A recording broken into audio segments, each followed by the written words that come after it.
हरियाणा में बीजेपी ने तीसरी बार सरकार बनाई है। ये बीजेपी की सबसे बेहतरीन जीत रही। बहुमत के आंकड़े को पार करते हुए सत्ता पर पार्टी काबिज हो गई। अब सरकार के 100 दिन पूरे हुए हैं, जिसको लेकर कैबिनेट मंत्री रणबीर गंगवा ने जानकारी दी है कि प्रदेश की बीजेपी सरकार ने जनता के लिए कई काम किए हैं, चाहे वो नौकरी देने की बात हो या डीएससी समाज को आरक्षण देने का काम हो। बिल्कुल, देखिए, सरकार के 100 दिन हुए हैं और सरकार के इन 100 दिनों के 100 दिन नहीं बल्कि पहले दिन से ही सरकार एक्टिव मोड में है।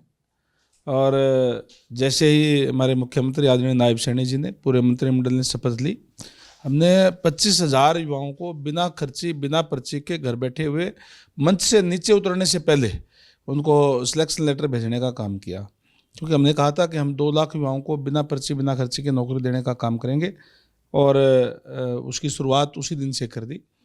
और उसके बाद में जैसे हमने जो डीएससी समाज है, डिप्राइव्ड शेड्यूल कास्ट, उनसे भी एक वायदा किया था कि हमारी सरकार आते ही हम आपको 10% अलग से आरक्षण देने का काम करेंगे। क्योंकि बाबा साहेब डॉक्टर भीमराव अम्बेडकर जी ने जो आरक्षण की व्यवस्था की वो इसीलिए की कि वंचित वर्ग को उसका लाभ मिल सके। और हमने पहली कैबिनेट के मीटिंग के अंदर ही जो है कहा कि आज से ही हरियाणा के अंदर 10% अलग से डीएससी समाज को आरक्षण दिया जाएगा। कैबिनेट मंत्री रणबीर गंगवा ने दिल्ली चुनाव को लेकर भी कहा कि बीजेपी देश की राजधानी में होने जा रहे चुनाव में जीत हासिल करेगी। वहीं आप और कांग्रेस पर जुबानी हमला भी बोला। देखिए, बिल्कुल हरियाणा के साथ सटा हुआ है दिल्ली, और निश्चित तौर पर भारतीय जनता पार्टी की सरकार दिल्ली के अंदर बनने जा रही है। क्योंकि दिल्ली के अंदर, दिल्ली देश की राजधानी है, इसमें जो सरकार आई थी आम आदमी पार्टी की, वो कांग्रेस के जो घोटाले और घपले उन्होंने करने का काम किया था, उसके खिलाफ एक आंदोलन, जो अन्ना आंदोलन हुआ, उसके अंदर इस पार्टी का जन्म हुआ। और लोगों ने ये सोचा कि ये पार्टी को अलग हटके कुछ करेगी।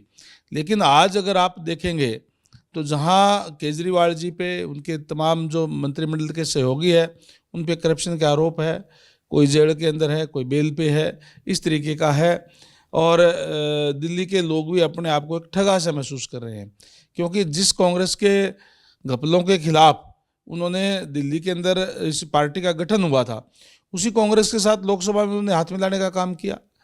तो अब मैं समझता हूँ कि दिल्ली के जो मतदाता है वो जागरूक मतदाता है।